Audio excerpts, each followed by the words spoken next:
নমস্কার বন্ধুরা, welcome back to my channel. আজকে আমি একটু মাংস রান্না করব, খাসির মাংস, মটন। তো মটন রান্না করার জন্য আমি এখানে 5টা পেঁয়াজ নিয়েছি, একটু আদা নিয়েছি, দুটো আমি রসুন নিয়েছি, আর বাদবাকিগুলো আমি নেব। জিরে, ধনে, গোলমরিচ, শুকনো লঙ্কা এইগুলো রয়েছে আলাদা জায়গায়, আমি নেব। আর এইগুলো এখন আপাতত আমি রেডি করছি। আর এই মাংস মোটামুটি 800 গ্রাম মতো আছে যা দেখলাম। তো এখানে আমি দুটো আলু দেব, দুটো আলু আমি ইউজ করবো এখানটায়, দুটো আলু আমি এখানে দেব। তো আমি এইগুলো সব এখন রেডি করে নিচ্ছি, নিয়ে আস্তে আস্তে যখন আমি ওইদিকে রান্না বসাতে যাব তখন আপনাদের সাথে শেয়ার করব।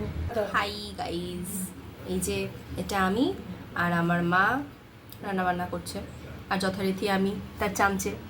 কোনো কিছু আবদারের জন্য পাশে বসে থাকতেই হবে আমাকে। ক্যামেরা ধরার জন্য বল। ক্যামেরা ধরার জন্য, হ্যাঁ, ক্যামেরা ধরার জন্য।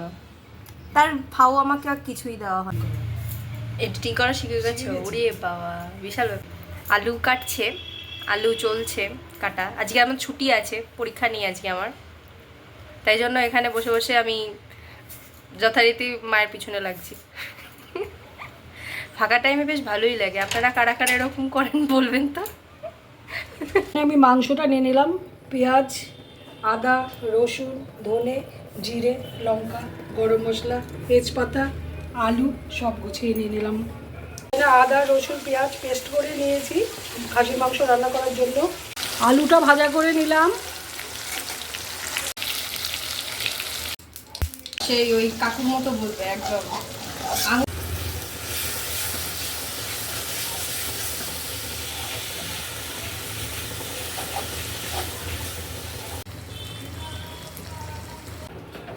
গাইস, মা দুধ আনতে গেছে, আমাকে যথারীতি বলেছে নাড়ানাড়ি করার জন্য।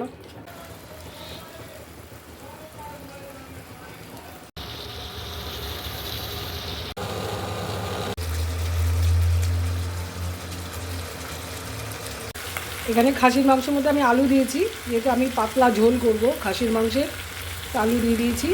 এবার আমার মোটামুটি কষানো হয়ে গেছে, এবার আমি গরম জল দেবো।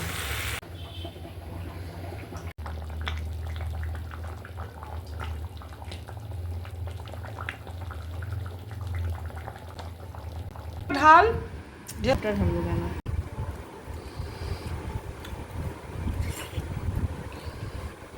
চুমু হয়েছে।